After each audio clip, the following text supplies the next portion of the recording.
BSc second year Hindi plus English medium continuous lecture है आपका। Continuous तो नहीं है, नेक्स्ट डे बन रहा है, पर मैंने ऑलरेडी प्रिपरेशन थोड़ी सी कर रखी है। तो देखिए हम पढ़ रहे हैं NaCl वाटर सिस्टम के बारे में, और मैंने आपको बताया कि इस तरह का इसका फेज डायग्राम होता है। ये वाला जो फेज डायग्राम है for the NaCl water system अब तक का फेज डायग्राम से काफी अलग है। क्यों? क्योंकि यहाँ पर जो कर्व बन रहे हैं वो कुछ अलग प्रकार के बने हुए हैं। आपको नजर आ रहा होगा अलग प्रकार का यहाँ पर एक क्षेत्र बना है जो कि टॉप पर बना हुआ है, ऊपर जो बना हुआ है एक अलग तरह का क्षेत्र यहाँ पर बना है। ठीक है, तो देखिए ये जो बिंदु है इसके बारे में हमने डिस्कस किया था प्रीवियस लेक्चर में, और मैंने बताया था ये जो है वो फ्रीजिंग पॉइंट या मैं कहूँ हिमांक बिंदु है शुद्ध जल का। ठीक है, शुद्ध जल का हिमांक बिंदु है पॉइंट ए पॉइंट के ऊपर लिक्विड स्टेट में यानी द्रव अवस्था में H2O रहता है, यानी जिसे हम बोलते हैं वाटर जल, वो ऊपर की ओर मौजूद है। जबकि जैसे जैसे हम नीचे आएंगे यानी टेम्परेचर जो है वो घट रहा है, तो घटते हुए टेम्परेचर ए के नीचे जो है आइस, सॉलिड आइस के फॉर्म में ये मौजूद रहेगा। ठीक है, ए पॉइंट के बारे में हम समझ रहे हैं। ए पॉइंट है 0 डिग्री सेल्सियस पर। ठीक है, ऐसे नेक्स्ट देखिए जैसे जैसे शुद्ध वाटर में या कह सकते हैं शुद्ध जल है उसमें मिलाया जाता है NaCl, तो जो हिमांक बिंदु है वो धीरे धीरे घटने लगता है। ठीक है, यानी जो फ्रीजिंग पॉइंट था 0 डिग्री सेल्सियस वो माइनस में आ जाएगा और डाउन हो जाएगा, और एंड में सिचुएशन आएगी पॉइंट बी। ठीक है, तो जो यहाँ पर ए बी कर्व है, जैसे कि आपको नजर आ रहा है ए बी जो कर्व है यहाँ पर दो फेसेस इक्विलिब्रियम में है। दो फेसेस कौन कौन से हैं? एक तो है सॉलिड आइस, सॉलिड वाटर जिसको हम बोलते हैं, और दूसरा है सोल्यूशन। सोल्यूशन यहाँ पर मौजूद है जिसमें है वाटर के अंदर NaCl। ठीक है, इसके बाद नेक्स्ट आता है हमारा जो बी पॉइंट है वो। अब देखिए बी पॉइंट के बारे में आपको बता चुकी कि ये एक यूटेक्टिक पॉइंट है। यूटेक्टिक पॉइंट पर तीन फेसेस इक्विलिब्रियम में है। सबसे पहले देखिए जो बी पॉइंट है जिसे मैं कह रही हूँ यूटेक्टिक पॉइंट, एक क्रांतिक गलनता। अब देखिए ये जो यूटेक्टिक पॉइंट है सबसे पहले तो -21.2 डिग्री सेल्सियस पर मौजूद है। इसके अलावा यहाँ पर जो कंपोजिशन की अगर हम बात करें, जो कंपोजिशन है वो है 23.6%। ठीक है, यानी यहाँ पर जो वाटर है उसमें 23.6% NaCl की मात्रा ऐड हो चुकी है। ठीक है, तो इस तरह से यहाँ पर हमें मिल गया बी पॉइंट जहाँ पर तीन फेसेस जो कि है सॉलिड वाटर जिसे हम कहते हैं आइस, सॉलिड NaCl 2H2O, और तीसरा है सोल्यूशन जिसमें कि वाटर के अंदर NaCl डिसॉल्व है यानी डला हुआ है। ठीक है, तो बी पॉइंट पे जो बी है उसकी वैल्यू आ गई 3, तो 3 वैल्यू आने पर जब हम डिग्री ऑफ फ्रीडम निकालेंगे तो उसमें से इसकी वैल्यू भी निकल आएगी। ठीक है, अब बी पॉइंट के बाद यानी मैं कहना चाह रही हूँ 23.6% के आगे जब वाटर के अंदर NaCl और बढ़ाया जाता है तो यहाँ पर देखिए कर्व हमें मिलता है BC कर्व। BC कर्व में NaCl 2H2O यहाँ पर मौजूद है, और इसके साथ सोल्यूशन फॉर्म में सोल्यूशन एक विलियम जो है वो मौजूद है। ठीक है, तो यहाँ पर भी हम कह सकते हैं इस वक्र पर भी दो अवस्थाएं हैं, एक तो है NaCl 2H2O और दूसरा है विलियम। ठीक है, विलियम यहाँ पर भी है और ऊपर भी विलियम है। अब जैसे जैसे हम आगे बढ़ते हुए जो स्ट्रेट लाइन है जिसे हमें कहा है कि एंड में आपकी बिंदु सी आ रहा है जो कि है 0.15 डिग्री सेल्सियस। ठीक है, ये सी बिंदु जो है उस पर NaCl की जो मात्रा है आपको दिख रही होगी 100% यहाँ पर NaCl यहाँ मौजूद है। ठीक है, पॉइंट सी पर। ठीक है, अब देखिए यहाँ पर इस वक्र की इस क्षेत्र की हम बात करते हैं तो इस सी बिंदु के ऊपर वाला जो क्षेत्र है जिसमें NaCl S यानी सॉलिड और सैचुरेटेड सॉल्यूशन आपको यहाँ लिखा हुआ नजर आ रहा है। तो देखिए ये बिंदु ऐसा बिंदु है जिसे हम कह सकते हैं कि इसके ऊपर जब जो हमारा नया यौगिक जिसे हम कहते हैं संगत गलनांक वाला यौगिक NaCl2H2 यानी incongruent melting point compound NaCl2H2O जो हमें मिला था उसको अगर हम गर्म करते हैं तो वो गर्म होने के बाद अपने गलित अवस्था में या मेल्टिंग स्टेट में आने की बजाय वो डिकम्पोज हो जाता है यानी विघटित हो जाता है। विघटित होने की वजह से यहाँ पर हमें ताप बढ़ गया है तो विघटित हो गया है। तो किस भाग में विघटित हुआ है? एक तो है NaCl ठोस और दूसरा है सैचुरेटेड सॉल्यूशन जिसे हम कहते हैं संतृप्त विलयन। ठीक है, तो इस तरह से ये आपका पूरा का पूरा फेज डायग्राम है। इसमें मैंने आपको प्रीवियस क्लास में पॉइंट ए के बारे में हिंदी और इंग्लिश दोनों ही मीडियम्स में लिखवा दिया था। अब हम नेक्स्ट देखते हैं वक्र ए बी।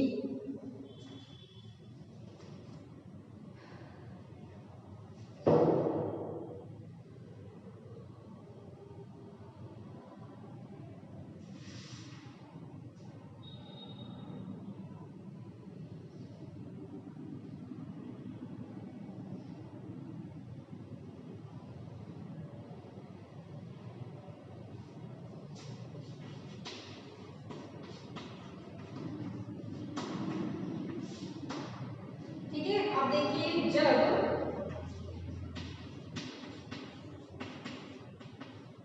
शुद्ध जल में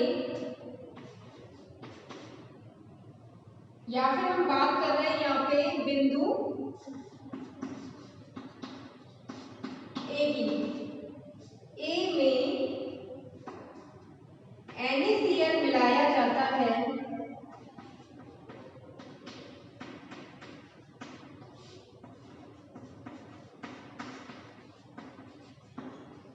तो हिमांक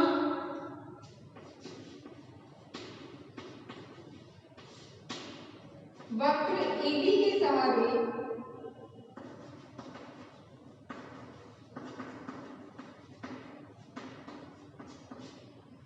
कम होता है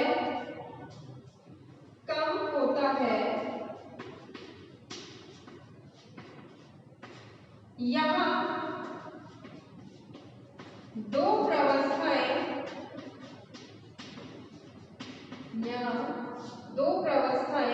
कौन कौन सी दो प्रवस्थाएं आपको नजर आ रही है? एक तो है यहाँ पर बर्फ और दूसरा है विलयन।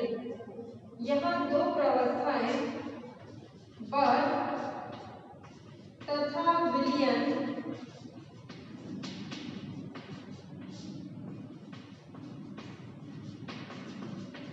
अस्तित्व में है।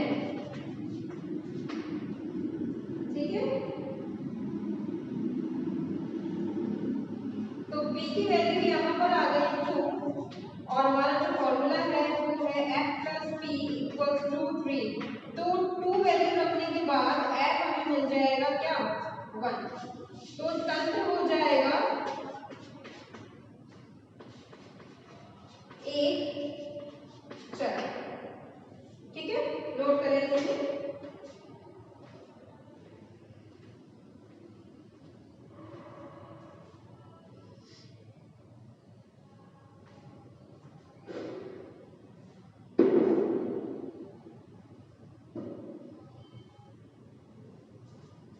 इंग्लिश मीडियम के स्टूडेंट भी नोट करें curve AB।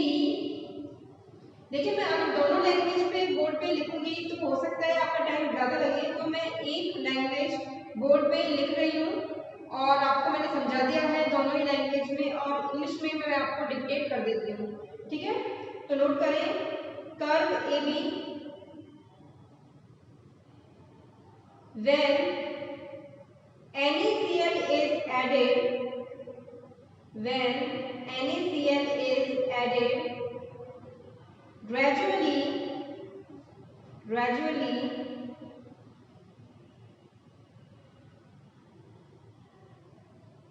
in pure water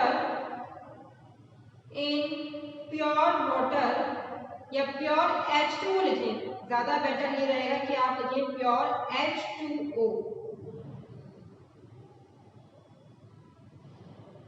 its freezing point decreases along the curve AB. Its freezing point decreases along the curve AB.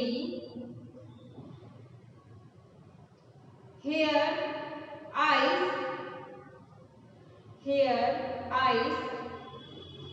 and solution are in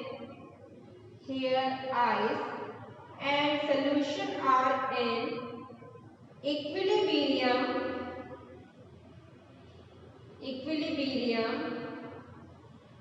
along AB।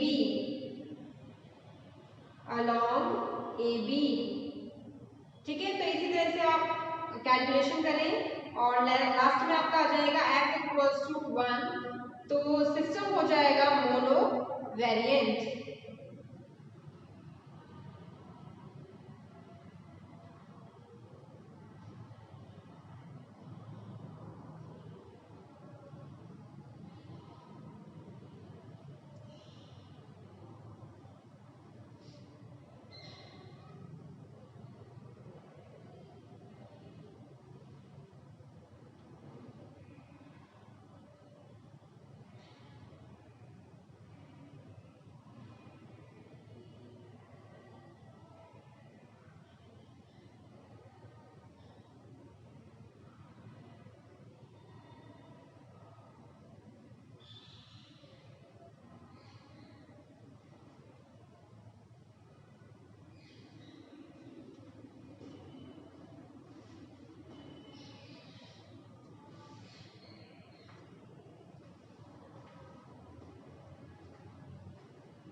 Next आगे लिखें point B. अब देखिए जो point B है, जैसे मैंने बताया, ये एक यूटेक्टिक बिंदु है जिस पर पहुंचते ठोस NaCl2H2O भी पृथक होने लगता है। ठीक है, यानी इसके नीचे तो ये जो यौगिक बना है नया यौगिक, उसका अस्तित्व नहीं रहता, लेकिन यहाँ पर पहुंचते हुए ठोस NaCl2H2O भी पृथक हो जाता है तंत्र में। और इस बिंदु पर 3 प्रवस्थाएं, जैसे कि आपको नजर आ रहा होगा, बी बिंदु पर 3 प्रवस्थाएं एक दूसरे के अस्तित्व में हैं, जो कि है बर्फ, ठोस NaCl2H2O और इसके अलावा विलयन। ठीक है, ऊपर की तरफ विलयन दे रखा है, तो विलयन भी यहाँ पर अस्तित्व में है। इन तीनों का यहाँ पर अस्तित्व मौजूद है बिंदु बी पर। ठीक है, तो इसके बारे में लिखें।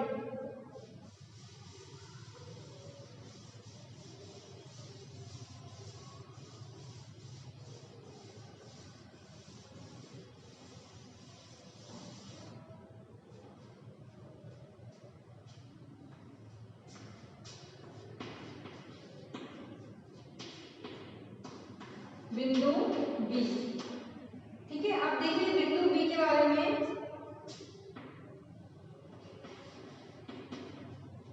बिंदु बी जिसपे टेम्परेचर क्या है -21.2 डिग्री सेल्सियस,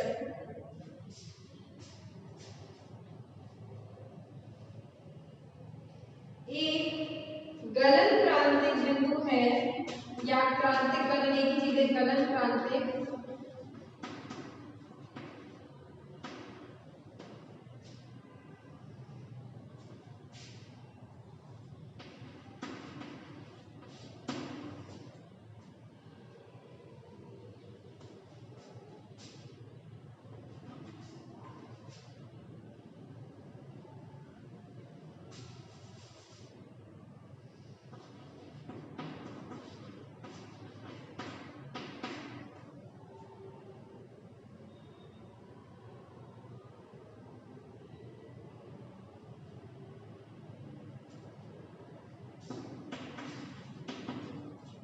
बिंदु है बी बिंदु पर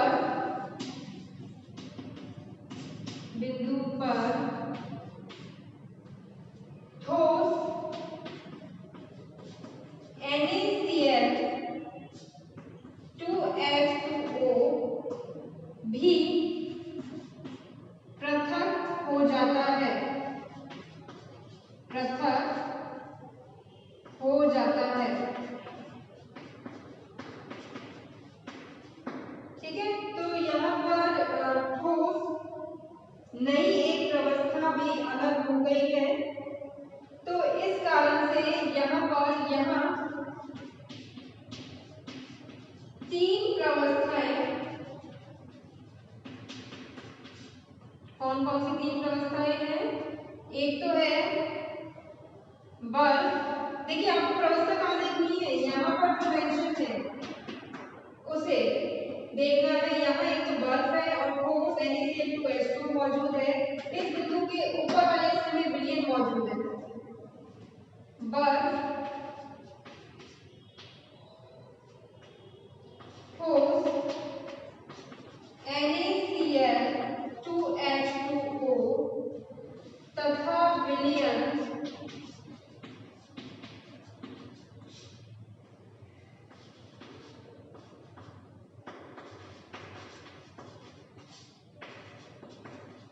अस्तित्व में है। P=3 हो जाएगा, तो फॉर्मूले में पुट करने के बाद, सॉरी P=3 यहाँ सही है, और इस तरह से F की वैल्यू आ जाएगी 0 और तंत्र यहाँ पर हो जाएगा अचल। ठीक है, नोट करें इसे। यहाँ हम बात कर रहे हैं बिंदु P की, जो कि है एक गलन क्रांतिक बिंदु, जिसे हम कहते हैं यूटेक्टिक बिंदु P। ठीक है,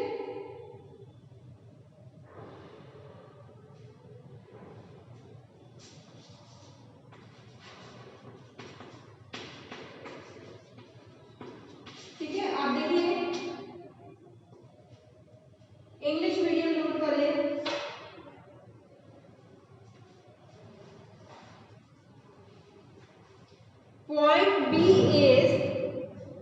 Point B is eutectic point. Point B is eutectic point. Bracket में लिखे -21 -21.2 डिग्री सेल्सियस, ब्रैकेट बंद। A new solid phase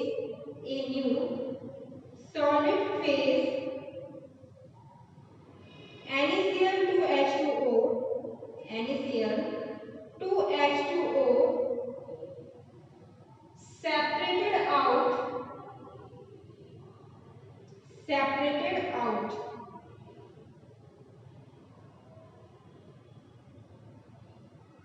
at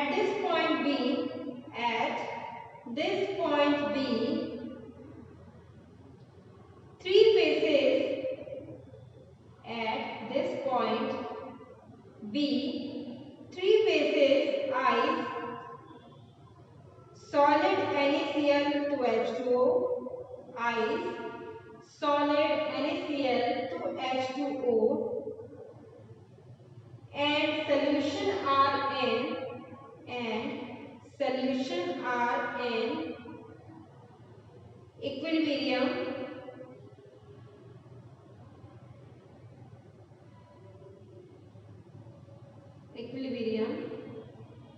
at this point। ठीक है, तो इसी तरह से आप इसको सॉल्व करेंगे, system is non variant class में आ जाएगा। ठीक है,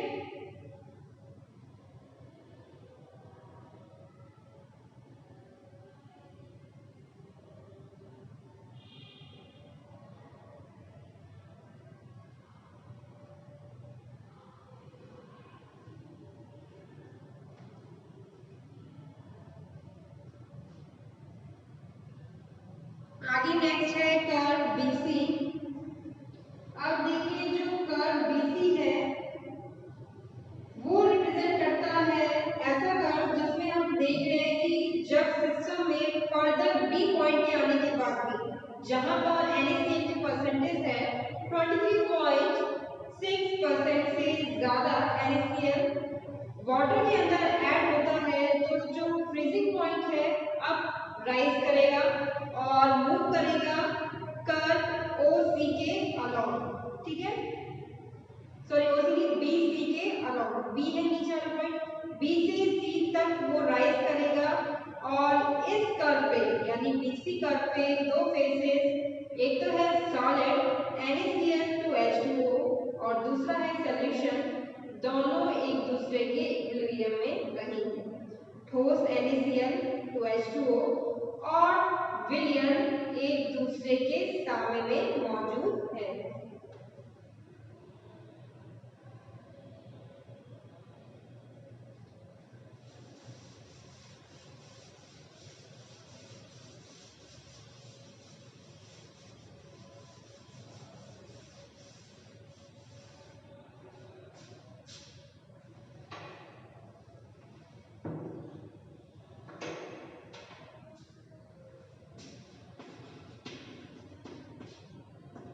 वक्र BC,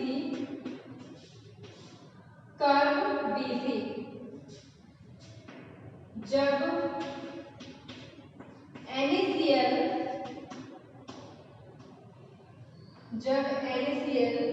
और अधिक मात्रा में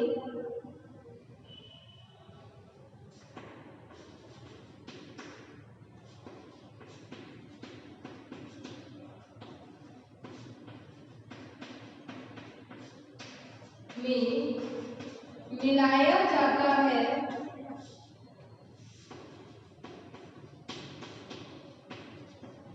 तो हिमांक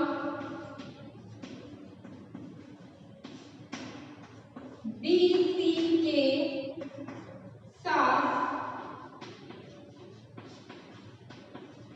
बढ़ता है, BC के साथ बढ़ता है।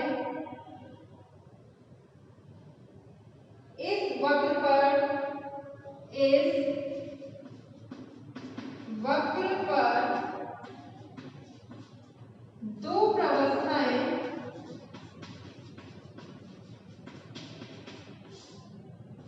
ठोस NaCl2H2O तथा विलयन, देखिए विलयन यहाँ पर मेंशन नहीं है किस प्रकार का विलयन है, कॉम्बिनेशन है।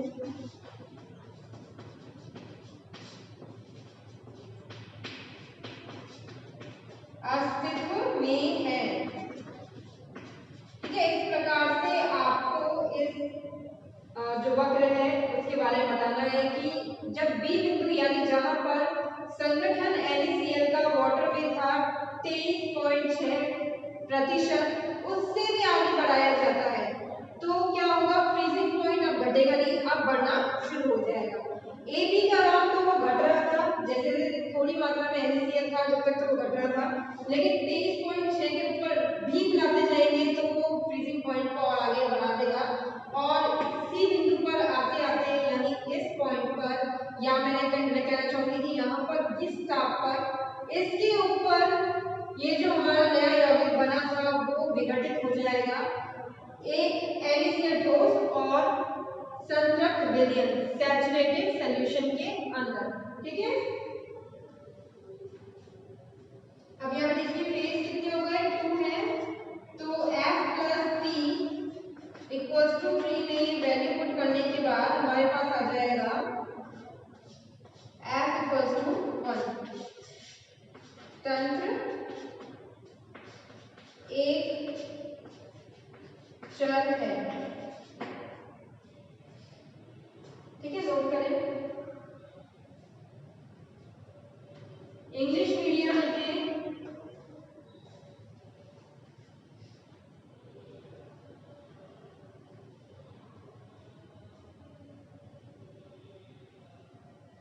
on further addition of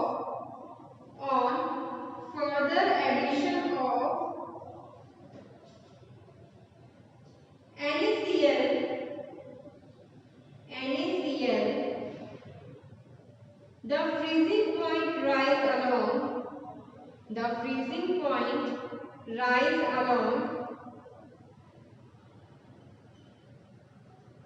the freezing point rise along the curve BC,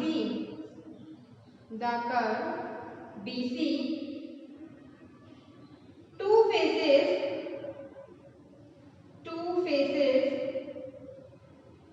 solid NaCl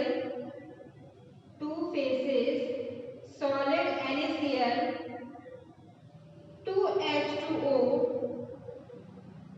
2H2O and solution are in equilibrium,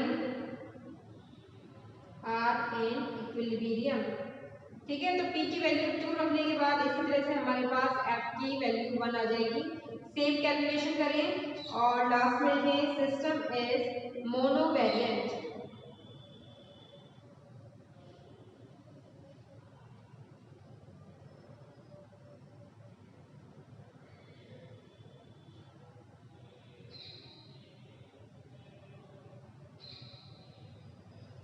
अब लास्ट जो हमारा कैरेक्टरिस्टिक बचा हुआ है इस फेज डायग्राम का वो है बिंदु सी। जैसे कि देखिए मैंने आपको बताया था बिंदु सी ऐसा पॉइंट है, ऐसा टेम्परेचर का कह सकते हैं मान है, वैल्यू है जिसके ऊपर जो हमारा इनकॉन्वेंट मेल्टिंग पॉइंट वाला सॉलिड है जिसे हम कह रहे हैं NaCl2H2O, ठीक है, ये सॉलिड है।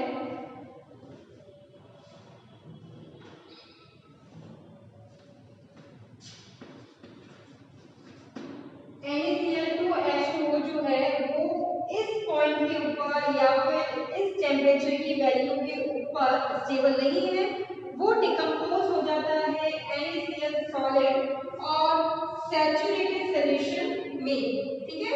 तो इसके बारे में मैं आपको लिखवा देती हूँ। नेक्स्ट है पॉइंट सी।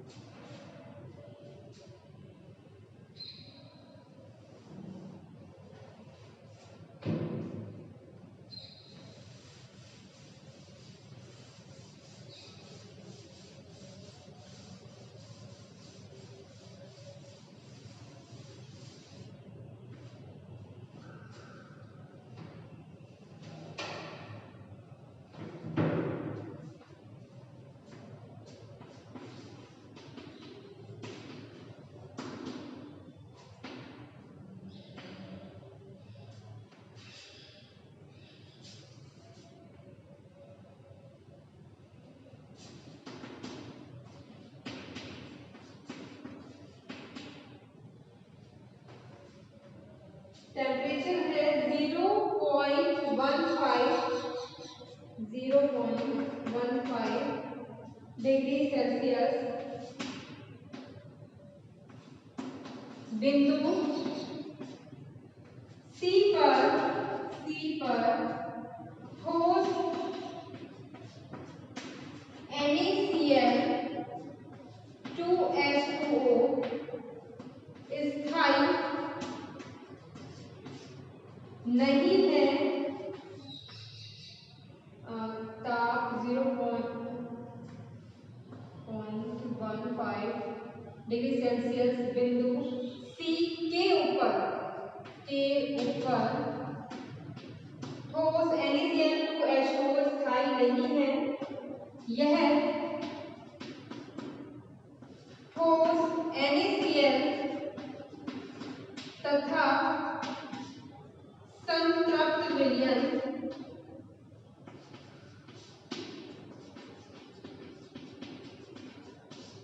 में विघटित हो जाता है।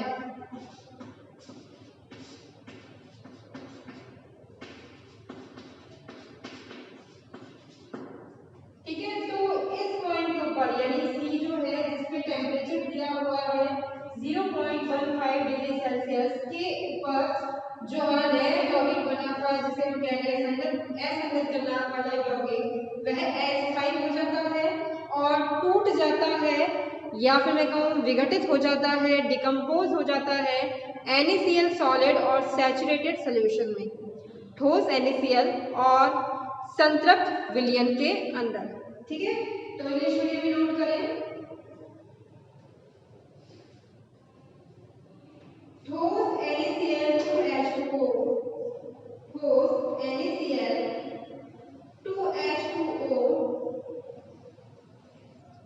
are not stable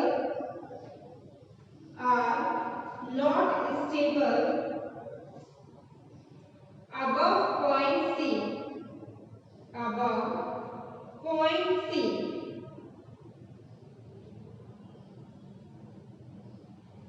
ब्रैकेट में लिखिए 0.15 degree Celsius, 0.15 degree Celsius, it decompose into solid NaCl and solution, solid NaCl and saturated solution,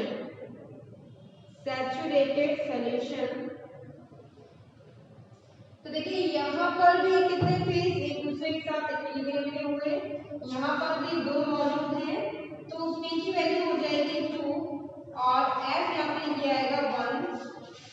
system तंत्र एक चर है, सिस्टम इज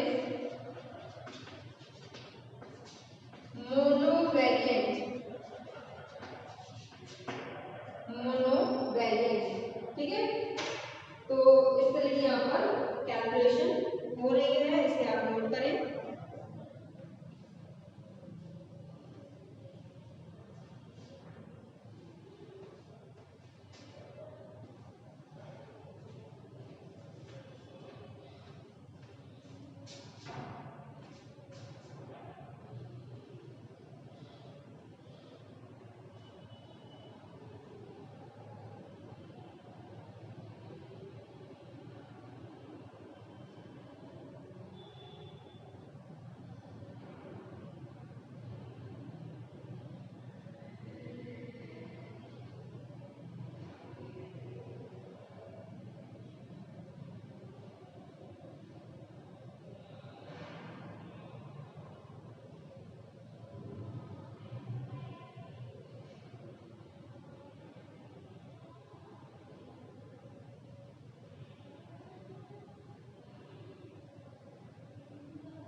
तो देखिए इस तरह से NaCl H2O जो सिस्टम है वो कंप्लीट हो गया है, और इसमें अभी एक टॉपिक और बचा हुआ है जो इसी टॉपिक के अंदर आता है, वो है हिमांक मिश्रण, या फिर आप देख सकते हैं फ्रीजिंग मिक्सचर।